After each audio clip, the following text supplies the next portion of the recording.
नमस्कार दोस्तों, हमारे यूट्यूब चैनल पर आपका स्वागत है। आज की हिंदी कहानी का शीर्षक है पैसा और पिता। तो आइए कहानी शुरू करते हैं। एक समय की बात है, एक छोटे से कस्बे में मगन नाम का आदमी रहता था। मगन अपने घर में बेटे और पत्नी के साथ रहता था। मगन गरीब था, इसलिए वह दिन रात अपने परिवार की ज़रूरतें पूरी करने में लगा रहता था। वह हर हाल में बेटे और पत्नी की खुशी चाहता था। मगन एक छोटी सी कंपनी में काम करता था, जहां उसकी आमदनी घर खर्चे जितनी हो जाती थी। लेकिन फिर भी मगन अब कंपनी वाला काम ख़त्म करके दूसरी जगह जाया करता था, ताकि कुछ और पैसे कमा सके। काम में व्यस्त होने से वह अपने परिवार को समय नहीं दे पाता था। मगन 24 में से 15 घंटे घर से बाहर काम में निकाल देता था। रात को देर से आता और सुबह जल्दी जाता था। इस तरह कुछ दिन बीतते गए। एक दिन मगन की पत्नी ने उससे कहा कि आप पूरे दिन काम करते हैं और हमें समय नहीं देते हैं। वैसे भी हमारा खर्चा आराम से निकल जाता है, तो आप इतनी मेहनत क्यों करते हो?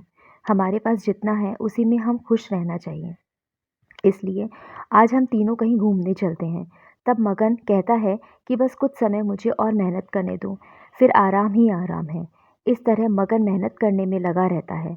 उसका बेटा भी उससे अक्सर कहता रहता था कि पापा आप मेरे साथ खेलो, बैठो और मुझसे बातें करो। लेकिन मगन हमेशा काम के लिए कहकर कभी भी उसे समय नहीं दे पाता था।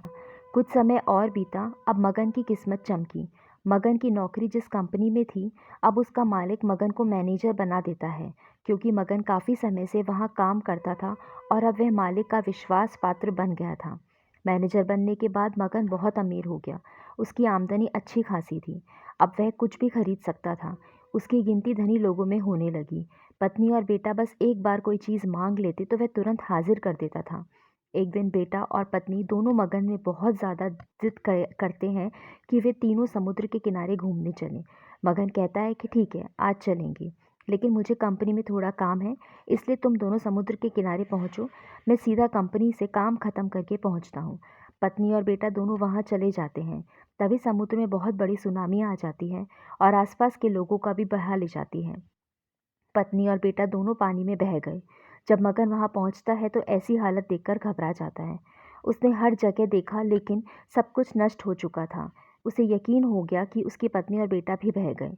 वो जोर जोर से रोने लगा और अपनी पत्नी की बात को याद करने लगा कि हमारे पास जितना है उसी में खुश रहना चाहिए और अपने परिवार के साथ खुशी के नए पल बनाने चाहिए, ताकि हम उसे हमेशा अपने दिल में संभाल कर रख सकें। पैसों का क्या है, कभी होंगे तो कभी नहीं होंगे।